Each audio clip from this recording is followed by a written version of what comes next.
is April 4th edition of Backroads of Illinois. We were Central Illinois agriculture source and the agricultural industry.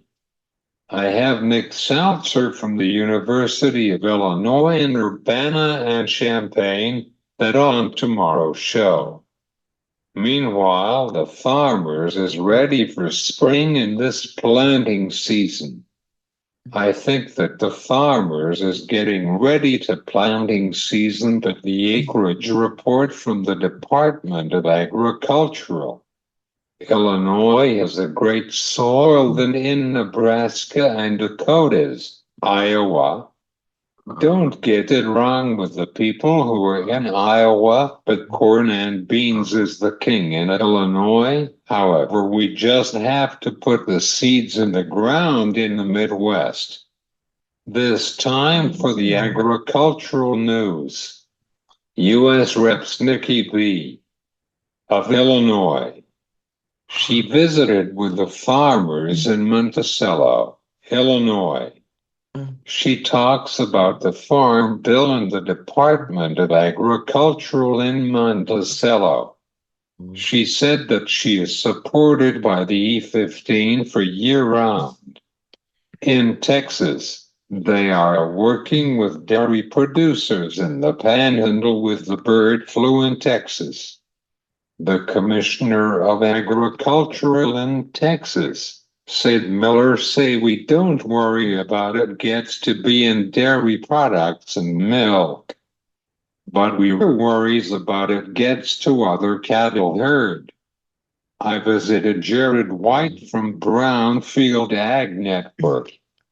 I talked with him about HPI in Illinois. We were watching for the development in Texas, but unfortunately won't get rid of it. We were back.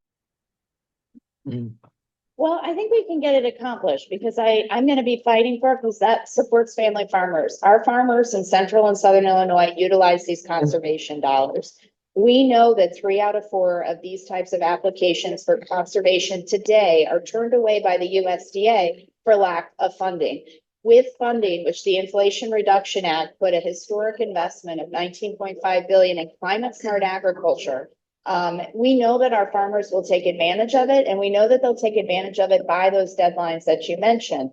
The USDA has been staffing up. My team has been in touch with USDA to make sure we can get those dollars out the door, and they have said, yes, they can do that. That's going to support our family farmers, which we have some of the best soil in the country. In order to maintain that, we have to encourage voluntary usage of our conservation programs in the Farm Bill. That's why I'm fighting for every dollar we can keep in conservation and have the conversation. Can we move some of that money into the baseline for future farm bills so we can ensure that it's there for our farmers in the next generation?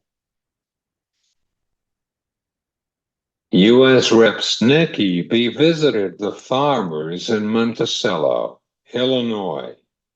She talks to them about trade and the university grants for the University of Illinois College of Agricultural and Consumer Environment Sciences in Champaign.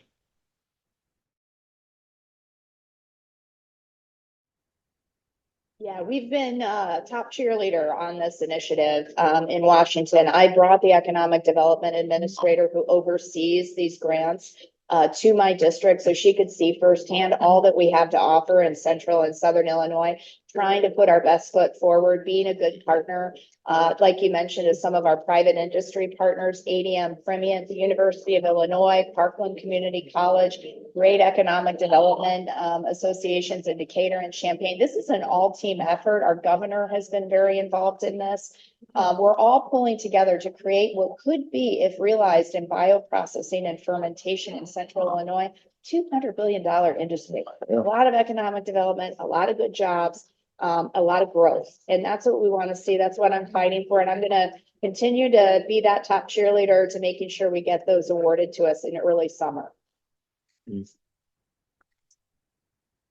She introduced the invitation to the biofuel industry in Central Illinois for the farmers in Decatur and Springfield.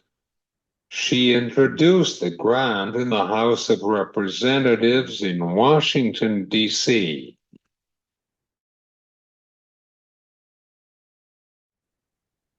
Yeah, that's one of my top priorities in the Farm Bill is getting the America Grows Act done. Senator Dick Durbin is leading this in the Senate. It's bicameral, it's bipartisan. This is common sense. If we want to be able to compete with our adversaries, with China, if we want to compete with our partners, like in the European Union in agriculture, I think we have to be able to invest in agricultural research and maintain our competitive edge for our family farmers. That's why I'm optimistic it's going to get done. It's bipartisan. It makes sense. It supports our family farmers. What's, more to know about it? We should be able to do this. She will be keeping fighting for conversation on the Farm Bill for the farmers in central Illinois because we have best soil in the Midwest. Welcome back on back roads of Illinois. I am looking for the markets are trading down and up. Look, the markets are down and up. Traders want to sell off on it and buy it. However, I am looking at the May corn and beans basis. I told myself that it would be nice to buy it from a farmer if I were a trader in Chicago. Start off with the header. They will bring a couple of contracts with grain and cattle. Speaking of a lot of farmers in here, I have a client who was selling corn and beans. I am going to pass it on that. Otherwise, everybody are pretty crazy for right now about these commodity prices, especially on the corn market. Well, folks, there are our show for today. See you tomorrow. For Back Roads of Illinois, I'm Cesar Delgado. Have a good day.